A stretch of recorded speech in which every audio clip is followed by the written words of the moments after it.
Good evening, everyone. We're going to study again Genesis, not study, but to learn about God's character in by reading the Bible. And we started from Genesis 1 through 6, where we learned about Adam and Eve, and Cain, and how there was a downward trend of morality, fast downward trend of morality that at that early age of the earth, and God has to do something to stop this. Like our human, our human judgment. How do you call it?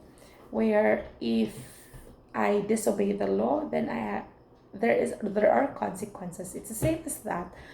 Um, we know that if we sin, there is a consequence to that. So we chose that consequence.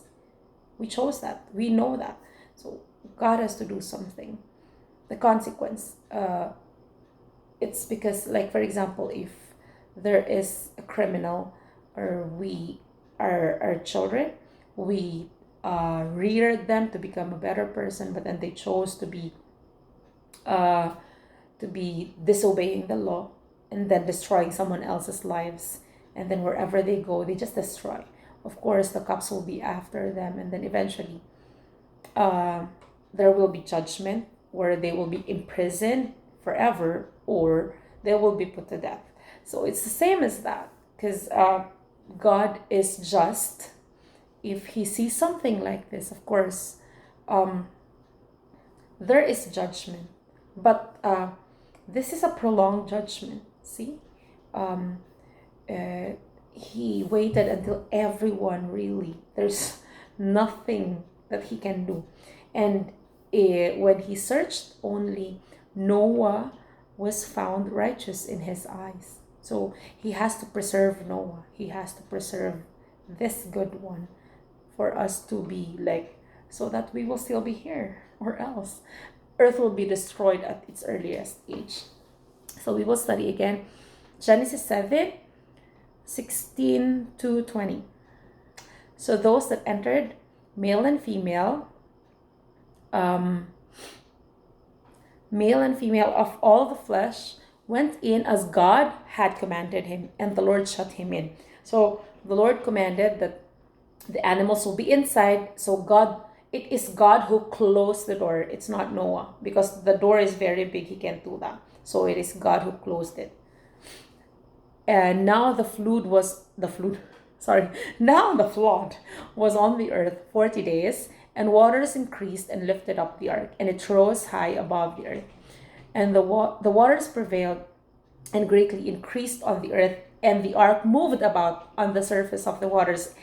As we are imagining this happening, the flood waters coming out, the spring coming out from the land, or from the mountains, or from the cracks of the earth, and then waters coming down from the heaven.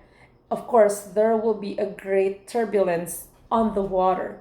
It is not a peaceful water. So imagine an ark filled with animals, and also their food. So of course, it might hit some rock, but it was not destroyed. God preserved it. God kept it. Um, so yeah. So let's continue. Now, sorry. And waters prevailed exceedingly on the earth, and all the high hills under the whole heaven were covered.